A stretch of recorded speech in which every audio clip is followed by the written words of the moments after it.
नमस्कार, your stocks में आपका स्वागत है। आपके साथ मैं हूं अभिषेक सत्यव्रतम और मेरे साथ है मेरी सहयोगी पूजा त्रिपाठी और मुंबई स्टूडियो से कविता थपलियाल। बाजार जहां से चला था और जहां तक गिरा था वो सारी की सारी भरपाई अब करके फिर से रिकॉर्ड हाइस के आसपास कारोबार कर रहा है। 21,500 के पास बढ़िया खूबसूरत सा सपोर्ट लिया बाजार ने और देखिए क्या गजब की रिकवरी आई है। और आज की जो तेजी है वो पूरी की पूरी आईटी शेयरों के दम पर है। जिस तरह के नतीजे आए इन्फोसिस के, गाइडेंस 1.5% से 2% की ग्रोथ का दिया है।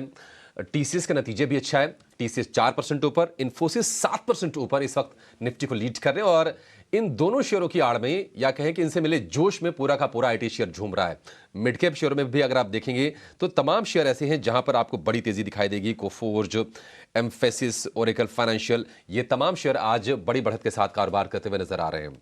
पूरा का पूरा जो मूड है वो तेजी की तरफ ही टिल्टेड है। आज रिकॉर्ड हाई सिर्फ 2 अंकों से बचा है, तो मान सकते हैं कि मनोवैज्ञानिक तौर पर हमने वो शिखर फिर से हासिल तो कर लिया है। बस आंकड़ों की बाजीगरी हम कह सकते हैं, थोड़ा सा दूर रह गया है।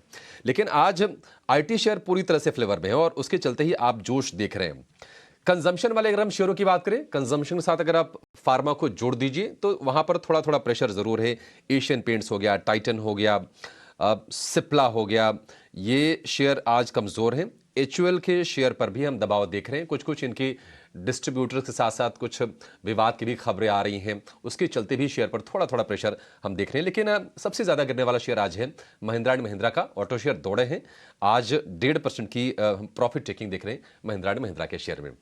तो यो स्टॉक्स में आपकी हम पूरी की पूरी रणनीति बनाएंगे, बाजार पर भी व्यू लेंगे और समझेंगे कि अब नई ऊंचाई के पास जब बाजार आ गया है तो आपकी रणनीति क्या होनी चाहिए, कौन से शेयर, कौन से सेक्टर आपको आइडेंटिफाई करके रखना चाहिए। और इंटरिम बजट भी अब कुछ ही फासले पर रह गया है, तो उसके पहले आपको क्या करना चाहिए, अपने एक्सपर्ट्स ये भी जानेंगे और आपके सभी जो शेयरों से जुड़े सवाल हैं उनको भी शो में शामिल करेंगे। सवाल पूछने का तरीका लगातार आपकी स्क्रीन पर फ्लैश हो रहा है, ज़्यादा समय नहीं लेंगे और सीधे अपने एक्सपर्ट के पास जाएंगे। हमारे साथ आज जुड़ गए हैं फिनवर्सिफाई के ध्वनि पटेल और वृद्धि इन्वेस्टमेंट के विवेक कारवा। ध्वनि जी और विवेक जी, आप दोनों का बहुत शुक्रिया, स्वागत है टीनो स्वदेश पर। ध्वनि, शुरुआत आपसे करना चाहेंगे। नई ऊंचाई के आसपास फिर से इंडेक्स, आईटी का जोश बाजार में आपको क्या ब्राइट स्पॉट लग रहा है ध्वनि? क्या इंडेक्स पर अभी कोई ट्रेड लेना चाहिए या आईटी जो चल रहे हैं इंडेक्स में भी हम देख रहे हैं कि जबरदस्त तेजी है, 4% से ज्यादा की आईटी इंडेक्स में। आपको बेहतर ट्रेड अभी कहां पर नजर आ रहा है? गुड मॉर्निंग अभिषेक। यहाँ पे ओवरऑल इंडेक्स को अगर हम देखते हैं तो डेफिनेटली हम यहाँ पे ऑल टाइम हाईज के पास निफ्टी में ट्रेड कर रहे हैं। ओवरऑल सेटअप यहाँ पे जो है वो यहाँ पे एक जोन वाइज सेटअप में अभी भी कहूंगी, क्योंकि जब तक हम ऑल टाइम हाई को ब्रेक नहीं करते हैं, हम 21,900 के पार नहीं निकलते हैं, तो यहाँ पे ओवरऑल डेरिवेटिव डेटा सजेस्ट करता है कि एक जोन बना रहेगा। तो अभी फिलहाल के लिए इंडेक्स स्पेसिफिक ट्रेड निफ्टी में मैं कोई भी नहीं लेना चाहूंगी। बैंक निफ्टी मुझे काफी इंटरेस्टिंग लगता है यहाँ पे, क्योंकि बैंक निफ्टी में जिस हिसाब से हमने एक प्रॉफिट टेकिंग देखी थी, उसके बाद आज के सत्र में हम देख रहे हैं कि बैंक निफ्टी अपनी 20 पीरियड की जो एक्सपोनेंशियल मूविंग एवरेज होती है वहां पे एक सपोर्ट ले रहा है और वहां से हमें ऊपर की तरफ के अप मूव यहाँ पे देखने को मिल रहे हैं। तो बैंक निफ्टी में डेफिनेटली 48,000 का लेवल है ऊपर की तरफ में, जिसको मैं वॉच आउट करूंगी। नीचे स्टॉप लॉस जो यहाँ पे बनता है तो 47,450 के नीचे जब तक हम नहीं फिसलते हैं तब तक यहाँ पे एक बुलिश साइड का माहौल जो है वो बैंक निफ्टी में बना रहेगा। ओवरऑल आईटी इंडेक्स में डेफिनेटली हमें काफी एक तेजी देखने को मिली है। स्टॉक स्पेसिफिक अगर हम बात करते हैं तो टीसीएस को यहाँ पे वॉच आउट करना चाहिए। 3900 का लेवल अगर टीसीएस यहाँ पे ब्रेक करता है तो टीसीएस पे यहाँ से और तेजी का माहौल बनेगा, जिसमें ऊपर की तरफ में 4030 तक का टारगेट मिलता है। तो टीसीएस को वॉच आउट करें। 3900 के लेवल के ब्रेक के बाद टीसीएस के अंदर फ्रेश एंट्री करें। अभी फिलहाल के लिए जिनके पोजिशन है वो अपना जो स्टॉप लॉस है उसको ट्रेल कर सकते हैं 3815 पे। बैंक निफ्टी और टीसीएस को लेकर कुछ अहम लेवल्स सोनी की तरफ से जो बताए गए हैं। 3900 का ऊपर अगर ब्रेकआउट तो 4030 तक के लेवल्स भी देखने को मिल सकते हैं। सवाल जवाब का सिलसिला शुरू करते हैं और मैं विकास, हमारे जो दर्शक हैं पहले भोपाल से, उनके पास जाऊं। उससे पहले तमाम दर्शकों को बता दें कि इस वक्त हम सोशल मीडिया के तमाम प्लेटफॉर्म्स पर भी लाइव हैं। साथ ही व्हाट्सएप भी आप कर सकते हैं। योर स्टॉक्स में आपके जितने भी स्टॉक्स को लेकर ट्रेड्स हैं उन पर हम सलाह देते हैं। और भोपाल से विकास मेरे साथ जुड़े हुए हैं जो अपने स्टॉक पर सवाल पूछना चाहते हैं। विकास, गुड मॉर्निंग, धन्यवाद अपना सवाल हमें देने के लिए। बताइए किस स्टॉक पर सवाल पूछना चाहते हैं। Good morning madam. मेरे पास हेमिस्फीयर प्रॉपर्टी है। ओके, मेरे पास 3 स्टॉक है मैडम। 3 स्टॉक के बारे में जानना था, अगर आप बोले तो मैं तीनों के लिए बात करूं। ठीक है। तो पहले तो आप मुझे बताइए कि हेमिस्फीयर प्रॉपर्टी पर आपका जो बाइंग प्राइस है वो कितना है? हेमिस्फीयर प्रॉपर्टी मैडम मैंने लिया था 90 रुपीज में, 90 अक्टूबर 2022। 22 में आपने लिया था। आप तो अब बढ़िया अक्टूबर मुनाफे पर भी 2022। बैठे, मुबारकबाद उसके लिए। तो इसमें क्या और रुकने को लेके आप सलाह चाहते हैं कि आपको ये जानना है कि पार्ट प्रॉफिट क्या बुक कर लिया जाए? नहीं नहीं नहीं, और रुकना है, यानी रुकने का कोई वो नहीं है, टाइम लिमिट कुछ नहीं है। जी, बस ये है कि आगे इसका कितना क्या आगे ग्रोथ रहेगा। चलिए तो एक क्योंकि एक टाटा कंपनी होने के कारण मैंने लिया था इसमें। हाँ, कि चलिए। टाटा और गवर्नमेंट ऑफ इंडिया का मुबारकबाद इस कमाई के लिए। और विवेक आपके पास मैं आऊँगी। देखिए, कमाई का तो कोई अंत नहीं होता विवेक, और कोई अंतिम चाह नहीं होती। तो फिलहाल तो ये काफ़ी मुनाफे पर बैठे हुए हैं, बम्पर मुनाफे में, लेकिन और मुनाफा कमाना चाहते हैं। आप किस तरह का डायरेक्शन इनको देना चाहेंगे? कविता, इनफैक्ट ईटी नाउ स्वदेश पे मैंने कई बार हेमिस्फीयर के बारे में डिस्कशन किया है लंबे समय पहले। और इसके पीछे की मैं स्टोरी बता देता हूँ इन्वेस्टर को। उस बेसिस पे वो निर्णय ले सकते हैं कि उनको बने रहना है कि नहीं रहना है। अब देखिए, लंबे समय तक ये 90 और 120 के बीच में घूम रहा था, और ऐसे डिस्क्लोजर ज्यादातर मेरे क्लाइंट्स के पास हेमिस्फीयर आज भी होल्डिंग में है, पहली चीज। दूसरी चीज, ये क्या हुआ था, ये एक जमाने में वीएसएनएल करके कंपनी हुआ करती थी, विदेश संचार निगम लिमिटेड, जो फिर टाटा को बिक गई थी, टाटा टेली हो गई वो। तो उसका जो लैंड बैंक था, उसका एक एसपीवी बनाया गया था, और वो हेमिस्फीयर प्रॉपर्टी बना, और फाइनली आज के दिन ये सरकारी कंपनी है। अब इसके पास जो कैलकुलेशन वाइज है, कंपनी करीबन 5,000 करोड़ का मार्केट कैप है, लेकिन इसके पास जो लैंड बैंक है वो करीबन 15,000 करोड़ का लैंड बैंक है। ठीक है। अब ये चीज बाजार को मालूम है पिछले 3 साल से, लेकिन अभी हाल ही में जब रियल एस्टेट बूम आ रहा है, तो उसके साथ लैंड वैल्यू अप्रिसिएशन और उसका अंडरलाइंग वैल्यू रह करके हेमिस्फीयर भी अब बढ़ने लग गया है। एक और ये है कि हेमिस्फीयर ने ऑलरेडी टाई अप कर लिया है, देख रहे हैं वो लोग कि इस लैंड बैंक को कैसे यूटिलाइजेशन किया जाए, या तो कंस्ट्रक्शन करके या बिकवाली करके। तो अगर यहाँ पे अनलॉकिंग होता है, तो ये शेयर आपको डबल यहाँ से भी हो सकता है, ये पॉसिबिलिटी है। लेकिन उसमें एक कैविएट है कि ये लैंड बैंक अनलॉक होना, अगर नहीं अनलॉक होता है तो वापस हो सकता है कि करेक्शन आए, लेकिन मुझे लग रहा है कि अनलॉक होगा, जिस हिसाब से सरकार काम कर रही है। तो इसको आपको बने रहना चाहिए मेरे हिसाब से। और बाकी आपको स्टोरी अब मालूम चल गई है कि क्या है। बिल्कुल बेशक सलाह दी जा रही है। अगर नई एंट्री करनी हो विवेक किसी को इस स्टॉक में, तो क्या लेवल्स का इंतजार करना चाहिए, या मौजूदा लेवल्स आपको लगता है कि ठीक ठाक है? देखिए, जैसे मैंने कहा, वैल्यूएशन वाइज आप अगर इसका जो एनएवी होता है वो अगर कंपैरेटिवली देखो, तो ये तो अंडर वैल्यूड है आज के दिन भी। 178 180 में भी मैं बोल रहा हूँ ना, यहाँ से भी डबल हो सकता है अगर लैंड वैल्यू अनलॉक हो।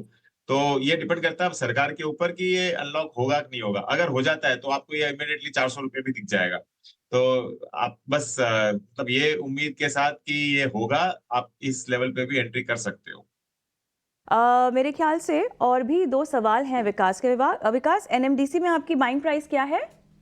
एनएमडीसी स्टील मैडम, मेरे को एनएमडीसी लिमिटेड का मैं शेयर होल्डर हूँ। हाँ। तो उन्होंने फ्री में दिया था 1:1। अच्छा। और एनएमडीसी स्टील फ्री में आया था। हाँ। एंड कर्नाटका बैंक है मेरे पास 48.70 रुपीज।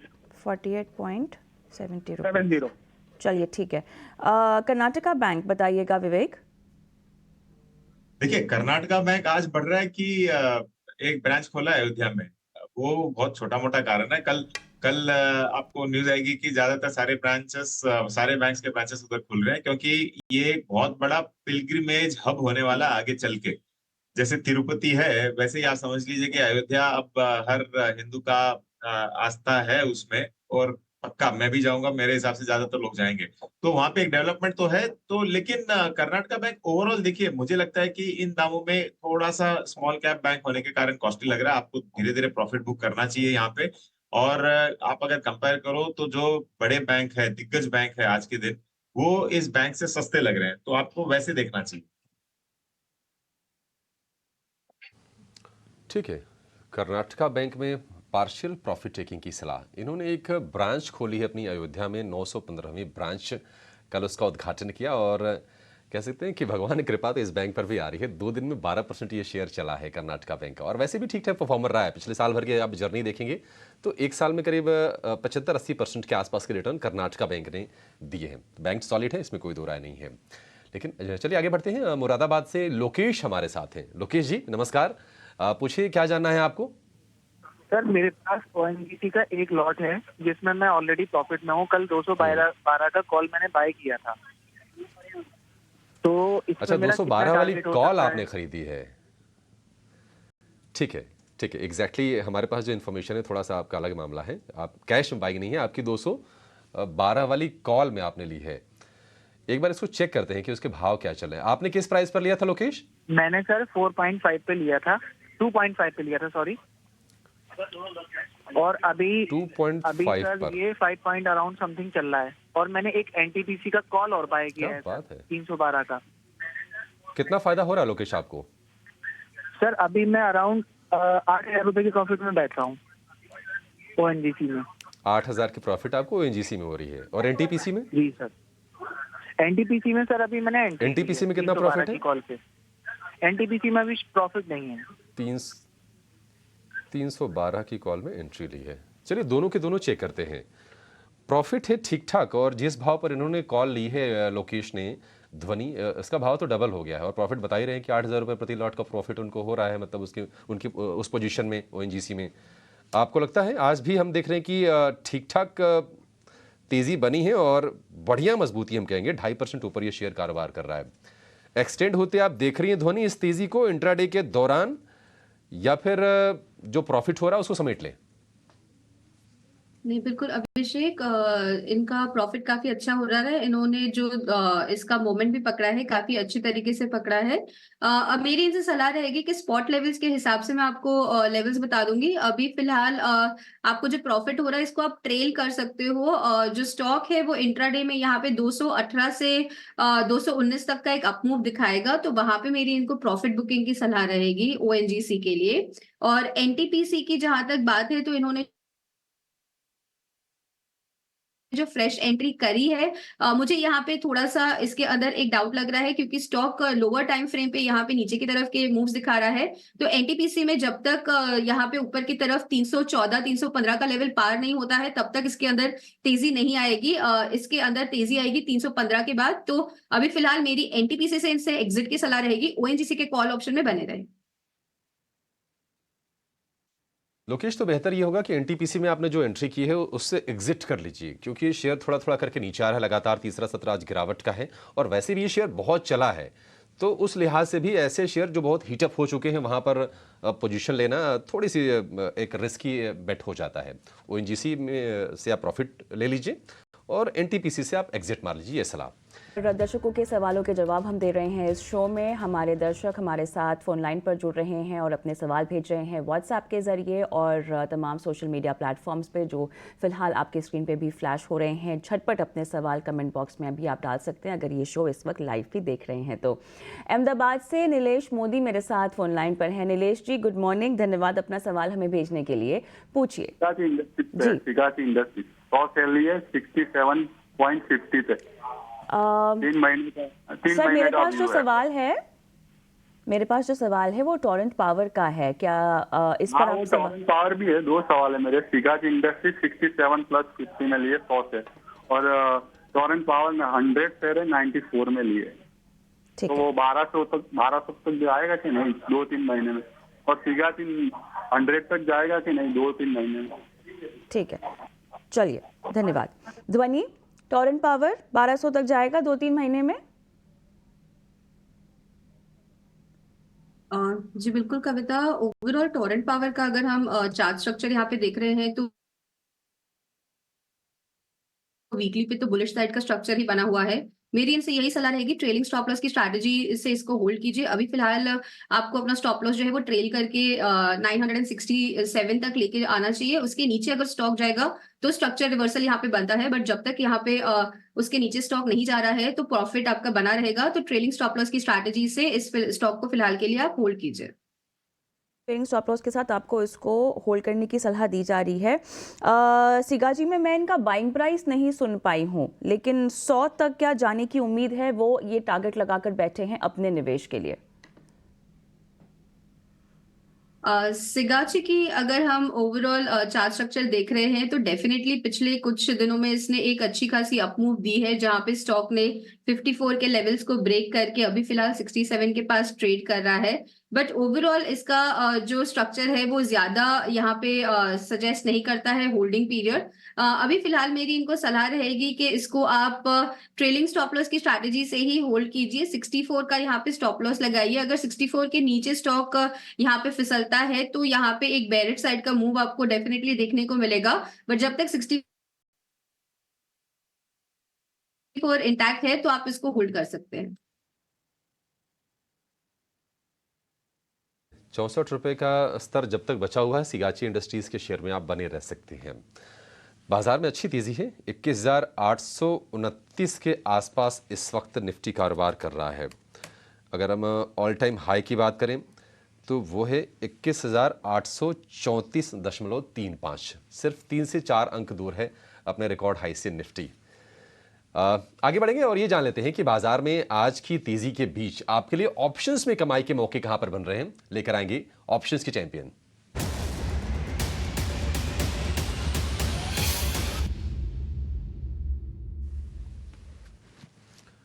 ऑप्शंस के चैंपियन बताने के लिए हमारे साथ जुड़ गए हैं जेएम फाइनेंशियल के अक्षय भागवत। अक्षय, बहुत शुक्रिया आपका समय देने के लिए। बताइए अभी क्या ट्रेड करना है, क्या रडार पे आ रहा है? Good morning. तो ऑप्शंस के चैंपियन में हमने चुना है स्टॉक, वो है आईसीआईसीआई बैंक। हमें लगता है कि नेक्स्ट मूवर अभी बैंकिंग सेक्टर हो सकता है, तो यहाँ पे आईसीआईसीआई बैंक में जो डेरिवेटिव और टेक्निकल पोजीशनिंग हो रही है उसके चलते आपको जनवरी सीरीज में 1050 के ऊपर के टारगेट के हम प्रोजेक्शन कर रहे हैं। तो उसके चलते आपको रणनीति बनानी है plain option vanilla buy call की। स्ट्राइक रहेगा 1020 फॉर 25 दिसंबर एक्सपायरी। आपको खरीदनी है 8 से 10 रुपए के बीच में। पहला टारगेट आपका बनेगा 18 रुपए, एक्सटेंडेड टारगेट 25 और ट्रेड में स्टॉप लॉस बनेगा 4। आईसीआईसीआई बैंक का लॉट साइज है 700, तो एब्सोल्यूट प्रॉफिट पोटेंशियल आपका है करीबन 8,200 का, और इसमें लॉस या रिस्क रहेगा 4,500 का। अक्षय, 25 जनवरी वाली एक्सपायरी कॉल है ये? हाँ जी, ठीक है। तो इसी महीने जो कॉन्ट्रैक्ट एक्सपायर होंगे उसी की कॉल है। आईसीआईसीआई बैंक 1020 की कॉल खरीदनी है, 9 से 10 रुपए के भाव के बीच आपको मिलेगा। लक्ष्य 18 से 25 रुपए और स्टॉप लॉस इसमें लगाना आपको 4 रुपए। अधिकतम मुनाफा 8200, अधिकतम जो नुकसान है वो 4200, करीब करीब उसका आधा। शेयर हम देख रहे हैं कि आज मजबूती के साथ ट्रेड कर रहा है और फिर से 1000 रुपए के आंकड़े को अचीव कर लिया है आईसीआईसीआई बैंक ने। आपको मौके मिलेंगे ऑप्शंस के जरिए, लेकिन रिस्क डिस्क्लोजर जरूर याद रखें। एफएनओ ट्रेडिंग में 10 में से 9 लोगों को नुकसान होता है और औसत नुकसान 50,000 रुपए का। तो अपने रिस्क को एसेस करके, स्टॉप लॉसेस को स्ट्रिक्टली फॉलो करके ही आप ऑप्शंस में ट्रेड की। चलिए अब सवाल जवाब का सिलसिला फिर से शुरू करेंगे, लेकिन आपकी स्क्रीन पर जो एक बड़ा अपडेट आ रहा है, निफ्टी रिकॉर्ड ऊंचाई पर पहुंच चुका है आज। काफ़ी अच्छी तेज़ी देखने को मिली थी और कुछ मिनटों में ये तेज़ी आई है। जब हमने प्रोग्राम की शुरुआत की थी 21,800 के पार निफ्टी निकल चुका था, लेकिन अब देखिए 21,836 पर कारोबार कर रहा है, रिकॉर्ड ऊंचाई पर ट्रेड कर रहा है। ज़्यादा समय नहीं लगा निफ्टी को यहाँ तक वापस से ये लेवल्स दिखाने में।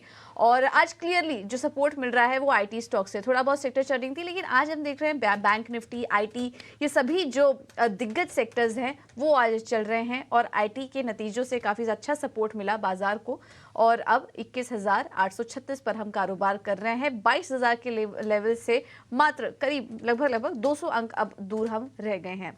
चलिए इस पर हमारी नज़र बनी रहेगी। और देखिए कि आज क्लियर विनर है आईटी इंडेक्स, जो कि अपने दिन के ऊपरी स्तर पर कारोबार कर रहा है।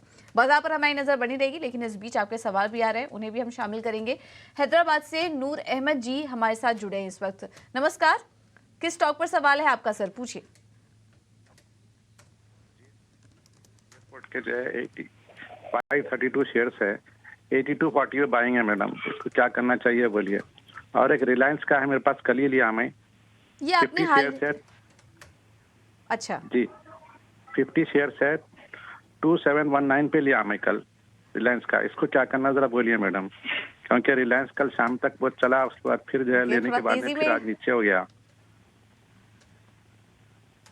हाँ, आपने चलते हुए स्टॉक में एंट्री कर ली। वैसे रिलायंस बुरा सिलेक्शन नहीं है, अच्छा सिलेक्शन है आपका रिलायंस, लेकिन कल क्योंकि 2 दिनों से रिलायंस चल काफी रहा था तो उसमें आपने एंट्री कर ली। बहरहाल आज भी हम स्टॉक में तेजी देख रहे हैं और इस वक्त देखिए दिन के ऊपरी स्तर पर रिलायंस भी कारोबार कर रहा है। जीएमआर एयरपोर्ट पर एक बार सवाल है, ये आपने हाल ही में लिया है क्या ये स्टॉक?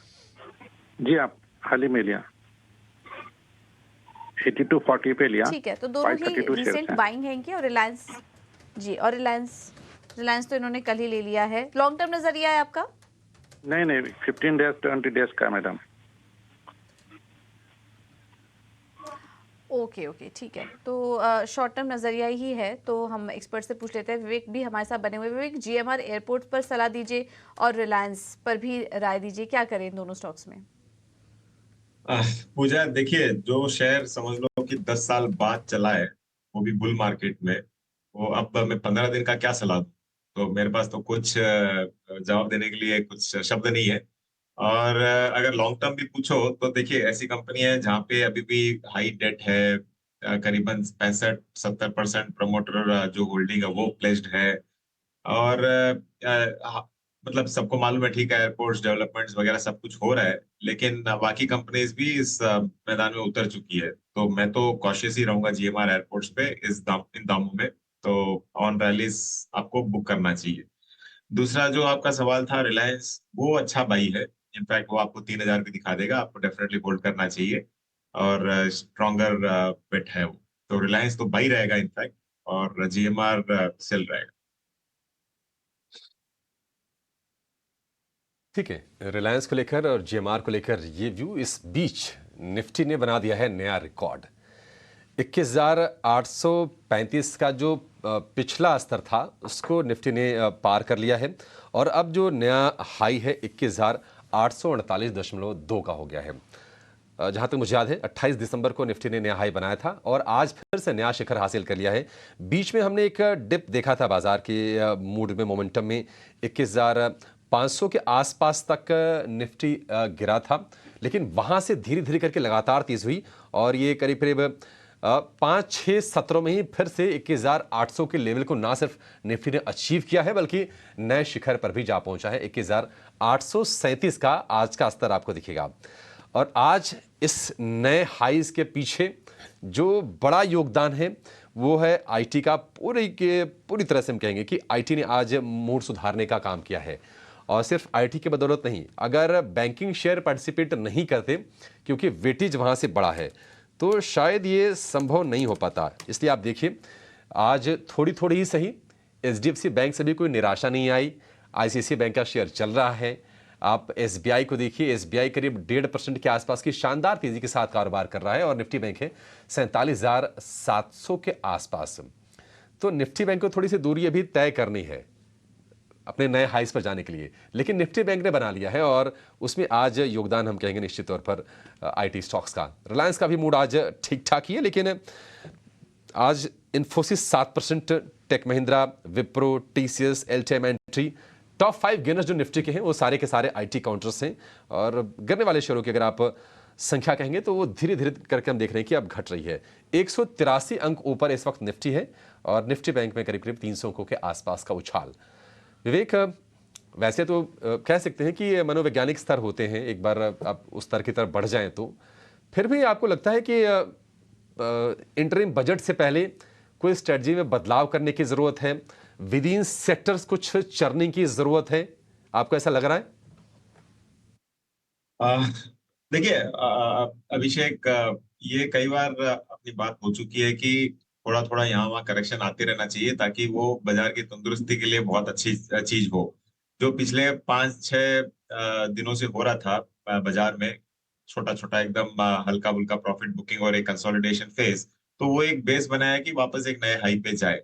तो अच्छा पॉजिटिव सिग्नल है ये, और मुझे लगता है कि वापस एक हाई बना के वापस थोड़ा बहुत अगर कंसोलिडेशन हो तो बाजार की हेल्थ के लिए बहुत बढ़िया होगा। और आपको इनफैक्ट सुबह मैं कुछ रिपोर्ट्स पढ़ रहा था जहां पे कुछ एनालिस्ट बोलते हैं कि 50% भी बाजार गिरेगा। अभी मैं नहीं बोलता हूँ, मैं तो बहुत बुलिश हूँ बाजार पे, लेकिन ऐसे से जब आवाजें उठती है तो एक कंसोलिडेशन और छोटा मोटा करेक्शन होता है तो बाजार की हेल्थ के लिए बहुत बढ़िया होता है। तो मैं तो लॉन्ग टर्म बुलिश हूँ। अभी देखिए, ये सेक्टर 3-4 सेक्टर में लगातार बोलते आया हूँ कि मुझे अच्छे लगते हैं। एक तो है बैंकिंग और फाइनेंशियल्स, एक है आईटी, एक है फार्मा और दूसरा चौथा है रियल एस्टेट। तो इन चारों सेक्टर पे मैं अभी भी बुलिश हूँ। और आज तो देखिए आईटी अच्छा कर रहा है और बैंक्स भी अच्छे कर रहे हैं, पीएसयू बैंक्स अच्छे कर रहे हैं। आज अगर सेकंड हाईएस्ट आप देखो तो पीएसयू बैंक्स है। तो और थर्ड हाईएस्ट देखो तो रियलिटी है। तो मेरे जितने भी सेक्टर्स हैं वो आज के दिन अच्छे कर रहे हैं और मुझे लगता है कि ये आगे चल के भी अच्छे करेंगे। ठीक है, तो ये बाजार को लेकर ये भी फटाफट आगे बढ़ेंगे। अगले दर्शक को जोड़ेंगे। चंडीगढ़ से जसविंदर सिंह हमारे साथ हैं। जसविंदर जी नमस्कार, पूछिए क्या जानना है आपको? जी सर नमस्कार, मेरे पास डिश टीवी के 3000 शेयर है, 4 महीने हो गए लगभग लिए हुए, तो अभी क्या करना चाहिए? 21 रुपए के भाव पे 4 महीने हो गए। जसविंदर जी, आपने किसी की सलाह पर ये शेयर लिए? मतलब किसने आपको रेकमेंड किया ये? क्या एक वो आता है यूट्यूब पे ना, तो उसके बताया गया था तब लिए थे। यूट्यूब पे देख के, ठीक है। लेकिन हम आपको एडवाइस करेंगे कि जब तक बहुत कोई ऑथेंटिक सोर्स ना हो ना, एक्सपर्ट ना हो, तब तक उन पर भरोसा करना थोड़ा सा रिस्की ये काम होता है। तो आप उसको अवॉइड कीजिए और किसी प्रमाणित वित्त सलाहकार जो हों, जो एक्सपर्ट हों, उनसे ही सलाह लिया करिए। डिश टीवी विवेक आपसे जानना चाहेंगे। देखिए, जो 12 रुपए के भाव वाले जो निवेशक होंगे वो तो खुश होंगे कि चलिए उनका भाव हो गया 22, 23, 24 रुपए के आसपास पहुंच गया, उनको कोई दिक्कत नहीं है। लेकिन एक तमाम प्रॉब्लम्स हैं, बोर्ड को लेकर दिक्कतें हैं, शेयर होल्डर्स को लेकर प्रॉब्लम है, मार्केट शेयर कंपनी ने लगातार लूज किया है, तो दिक्कतें बहुत सारी हैं। कॉर्पोरेट गवर्नेंस के इश्यूज में घिरी रही है कंपनी है। आप क्या सलाह देंगे? हालांकि हाल फिलहाल में थोड़ी थोड़ी इसमें तेजी देखी है, कभी कभी ऐसे अनयूजुअल मूव्स आते भी हैं ऐसे ऐसे स्टॉक्स में। क्या सलाह होगी आपकी? सारी कंपनीज एसएल ग्रुप की थी जहां पे फाइनेंशियल दिक्कतों के कारण जो सुभाष चंद्र है उन्होंने ज्यादातर कंपनीज में स्टेक बेचा था। और डिश टीवी भी एक ऐसी कंपनी है जहां पे आज के दिन मैनेजमेंट फाइट, मैनेजमेंट कंट्रोल के लिए झगड़ा चल रहा है, जैसे जी में चल रहा है। अब जी का तो थोड़ा एजेंडा चेंज हो गया है, लेकिन इन दामों में मैं थोड़ा कॉशियस रहूंगा। देखिए आगे चल के ये जितनी भी कंपनीज आपको ओटीटी और केबल टीवी साथ में पैकेज देने लग गई है, वो अच्छी बात है। टाटा स्काई का भी आईपीओ आने वाला है, सुनने में आया। तो अगर वो आता है तो इसका थोड़ा सा वैल्यू अनलॉकिंग होगा, लेकिन 23 रुपए में थोड़ा कॉस्ट लगता है। इनफैक्ट मैंने भी लिया था 15 रुपए में, लेकिन मैंने 19-20 रुपए में वापस बेच भी दिया था। 23 थोड़ा कॉस्ट लग रहा है, आपको सावधानी से देखना पड़ेगा। ऐसे ट्रेडर है इसको लो, ऐसे इन्वेस्टर तो मैं अभी भी सलाह नहीं दूंगा। ऑलराइट, चलिए आगे बढ़ते हैं। और हरिओम मेरे साथ फोन लाइन पर है। नमस्कार Hariom. Good morning madam. Good morning. आपने ईज माई ट्रिप में खरीदारी कर रखी है? जी मैडम, मैंने 3500 शेयर लिया है ईज माई ट्रिप के 41 के बाद से। 41 के सितंबर में जी। ठीक है, और आप कितना रुकना चाहते हैं इसमें? अभी तो मैं होल्ड रहना चाहता हूँ, इसलिए मैं पूछ रहा था होल्ड करूँ या एग्जिट हूँ यहाँ से अभी, क्योंकि मार्केट अभी फिर से बिल्कुल। लेकिन ध्वनि, जो ओवरऑल तस्वीर बनती हुई दिखाई दे रही है इस पूरे सेक्टर के लिए, हम देख रहे हैं काफ़ी बज़ भी है और ये तो मुनाफे पर भी बैठे हुए हैं, लेकिन जो ओवरऑल थीम बन रही है हमारे देश में, जहाँ पे रिलीजियस और स्पिरिचुअल टूरिज्म को लेकर बहुत बढ़ावा जो है वो मिलता हुआ दिखाई दे रहा है और उसका फ़ायदा इन तमाम कंपनियों को भी मिलता हुआ दिखाई दे रहा है। इनफैक्ट आज 12:30 बजे हम ये खास पेशकश भी लेकर आ रहे हैं हमारे दर्शकों के लिए, जहाँ बताएंगे कि कैसे रिलीजियस और स्पिरिचुअल टूरिज्म जो है इस देश में बढ़ रहा है और किन कंपनियों को फायदा होगा। तो ध्वनि, इस पूरी एनालिसिस को देखते हुए ईज माई ट्रिप आपको एज अ स्टॉक कैसा लगता है? और इनकी बाइंग प्राइस भी इन्होंने बताई है, मेरे ख्याल से 41 के आसपास की है। जी बिल्कुल कविता, यहाँ पे ओवरऑल सबसे पहले मैं एक स्टैंडर्ड डिस्क्लोजर दूंगी कि ईज माई ट्रिप हमारे क्लाइंट्स के पास भी है। इसका ब्रेकआउट यहाँ पे 42 के लेवल के पास आया था, जहाँ पे स्टॉक ने अपनी एवरेजेस को ब्रेकआउट करा था और पहले के इसके जो बॉटम्स थे वहां से रिवर्सल करा था। तो वहां से इसको इन्होंने एकदम करेक्ट पॉइंट एंड टाइम पे बाय करा है। इसको डेफिनेटली यहाँ पे होल्ड करना चाहिए। 56 तक का इसके अंदर एक अपमूव विटनेस करने को मिलेगा, जहां तक का हमने टारगेट सजेस्ट करा हुआ है। मेरी इनसे यही सलाह रहेगी कि प्रॉफिट आपका अच्छा खासा हो रहा है तो ट्रेलिंग स्टॉप लॉस लगाइएगा इसके अंदर जरूर। यहाँ पे आपका 45 का यहाँ पे अब ट्रेलिंग स्टॉप लॉस बनता है। अगर 45 के नीचे स्टॉक मूव करेगा तो इसके अंदर से आप एग्जिट कर लीजिएगा, बट जब तक नहीं वहां से नीचे जा रहा है तो डेफिनेटली इसके अंदर बने रहिए। 56 से लेके 58 तक का इसके अंदर लेवल आपको देखने को मिलेगा।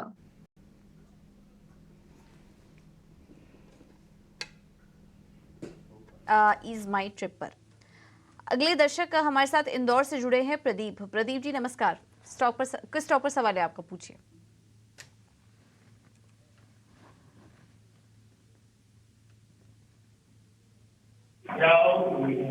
प्रदीप जी आप सुन पा रहे हैं हमें? हाँ जी बोले। हेलो जी प्रदीप जी सवाल पूछिए अपना। आपने हमें सवाल भेजा है स्टॉक पर। सूर्योदय कौन सा शेयर है आपके पास? मैम सूर्योदय स्मॉल फाइनेंस बैंक लिमिटेड के 49 शेयर हैं, मैं आईपीओ के वजह से। हेलो ओ आईपीओ के समय का भाव है। जी जी जी, नुकसान हो रहा है आपको। ठीक है, तो अब यहाँ से आप क्या जानना चाह रहे हैं? मैम इसको अभी जो रखना है कि अभी इसको क्या करना है, कि इसको या फिर रखें फिर? ठीक है, राइट। विवेक जी क्या सलाह देंगे? सूर्योदय स्मॉल फाइनेंस बैंक, ये आईपीओ के समय की खरीद है। 305 जो था इशू प्राइस कंपनी का, तब इन्हें अलॉट हुआ होगा और वहाँ से तो स्टॉक टूट ही रहा है लगातार। 180 पर अब आ चुका है। हालांकि हाल फिलहाल में थोड़ा रिकवरी करने की कोशिश ज़रूर की थी, लेकिन वो लेवल सब दोबारा आ नहीं पा रहे स्टॉक में। क्या करें? स्टॉक में कुछ रणनीति इन्हें बताइए, कितना समय और देना चाहिए इन्हें कि इनके लेवल्स वापस से दिखे, या फिर स्विच करने की सलाह देंगे इन्हें? पूजा, जब से सूर्योदय के आईपीओ में लोगों ने पैसा लगाया, उनका सूर्य अस्त हो गया था, ऐसे आप मान लो। इनफैक्ट आप बोल रहे हो कि टूट चुका नहीं, ये तो 100 के नीचे गया था। काफी रिकवरी आ गई है वहां से, ऑलमोस्ट डबल हो गया, 90 रुपए चला गया था ये। लेकिन अब देखिए, जो आज ये प्राइस टू बुक वैल्यू करीबन 1.2 पे चल रहा है, ये एक पॉजिटिव है, सिवा मुझे कुछ और पॉजिटिव नहीं दिखता है बैंक में। और मैं कोई अभी माइक्रो फाइनेंस बैंक्स में बहुत बुलिश नहीं हूँ, तो मुझे लगता है कि आप 180 आपको मिल रहा है, इसमें से निकल के देखिए ऊपर जा सकता है। ये मैं नहीं बोल रहा हूँ ऊपर नहीं जाएगा, आज के बाजार में कुछ भी हो सकता है, लेकिन अगर आपको पक्का रिटर्न्स लेना है तो इसमें से निकल के आप ऑल्टरनेट इन्वेस्टमेंट्स अगर करो दूसरी जगह, तो आपका रिकवरी थोड़ा तेज होगा। यहाँ पे आप इतने सालों से अटके हुए हो और कितने साल और लगेंगे ये कोई नहीं बोल सकता है।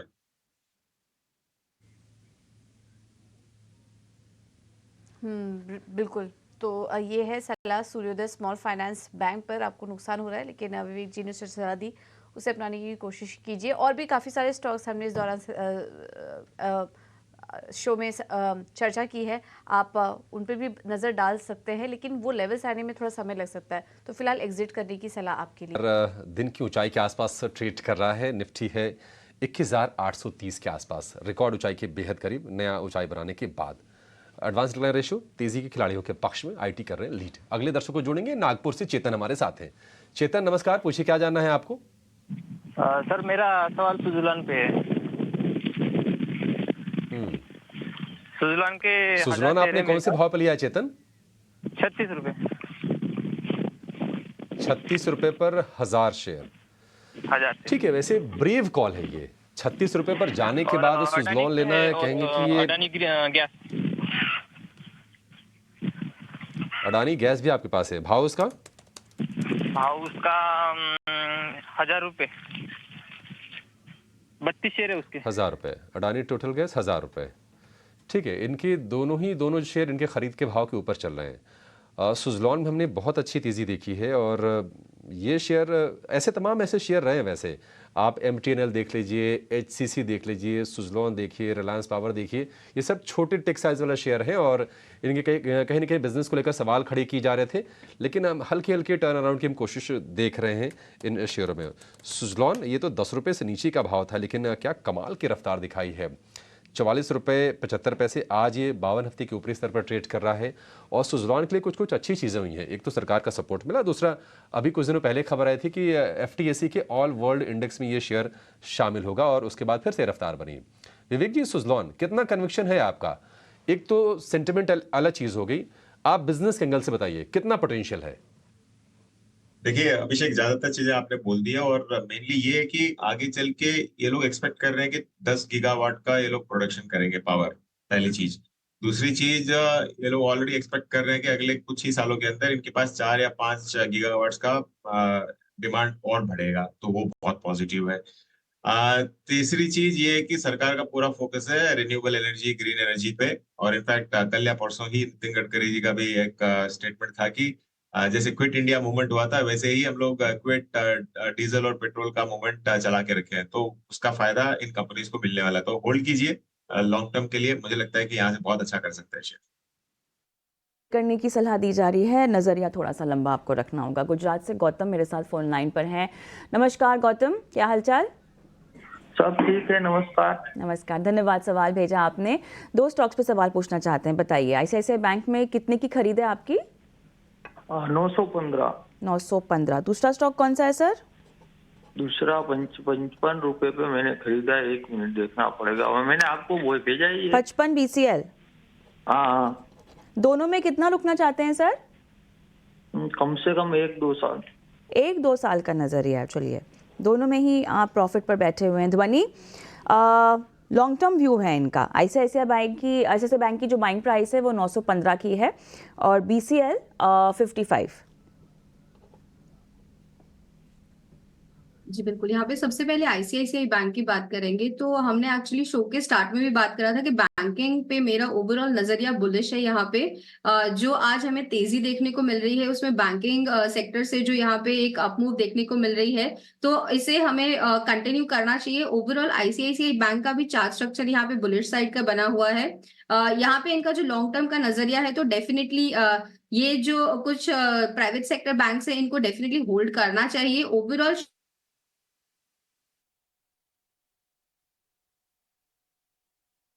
यहाँ पे देखने को मिलेगा, बट ये शॉर्ट टर्म टारगेट है इनका जो यहाँ पे 1 से 2 साल का नजरिया है, तो डेफिनेटली इसके अंदर बने रहे। नीचे की तरफ जब तक स्टॉक यहाँ पे 935 का लेवल ब्रेक नहीं करता है तो ICICI बैंक में ये अपमूव है वो कंटिन्यू करता रहेगा, क्योंकि 50 पीरियड की एक्सपोनेंशियल मूविंग एवरेज वीकलीज पे जो रहती है तो वहां पे उसका सपोर्ट लेके हर बार स्टॉक ने एक बाउंस दिया है। तो अभी 935 का लेवल बनता है जिससे इस स्टॉक को यहाँ पे होल्ड करा जा सकता है।